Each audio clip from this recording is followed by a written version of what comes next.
যুক্তরাষ্ট্রের নতুন কর সংস্কারে সল্ট ডিডাকশনের সীমা 10,000 থেকে বাড়িয়ে $40,000 করা হয়েছে, যা মধ্যম আয়ের করদাতাদের বড় স্বস্তি দেবে। টিপস নির্ভর কর্মীদের জন্য সুবিধা, $25,000 পর্যন্ত টিপস করমুক্ত, ওভারটাইম ইনকামেও ছাড়। 2025 থেকে 28 মেয়াদে এসব পরিবর্তন বহু পরিবারের কর চাপ কমাবে।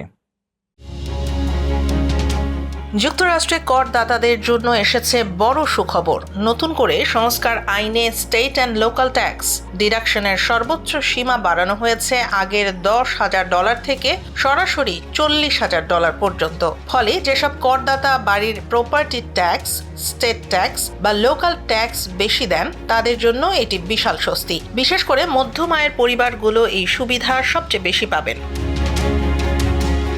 একই আইনে টিপস ভিত্তিক পেশায় থাকা কর্মীদের জন্য এসেছে আরো বড় ছাড়। এখন থেকে টিপস থেকে সর্বোচ্চ $25,000 পর্যন্ত আয়কর মুক্ত, আর যোগ হচ্ছে ওভারটাইম ইনকামের অতিরিক্ত সুবিধা। নির্দিষ্ট হারে অতিরিক্ত সময় কাজ করে যে বাড়তি আয় হয় তারও একটি বড় অংশ করমুক্ত গণ্য হবে। এই নিয়ম 2025 থেকে 2028 পর্যন্ত কার্যকর থাকবে, অর্থাৎ আগামী কয়েক বছর কর্মজীবীদের জন্য আর্থিকভাবেই উল্লেখযোগ্য সুবিধা তৈরি করবে।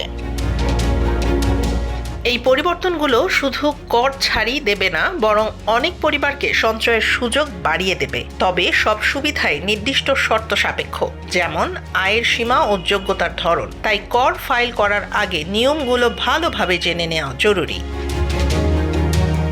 চূড়ান্তভাবে এসব সুবিধা আগামী কয়েক বছরে করদাতাদের চাপ কমাতে বড় ভূমিকা রাখবে।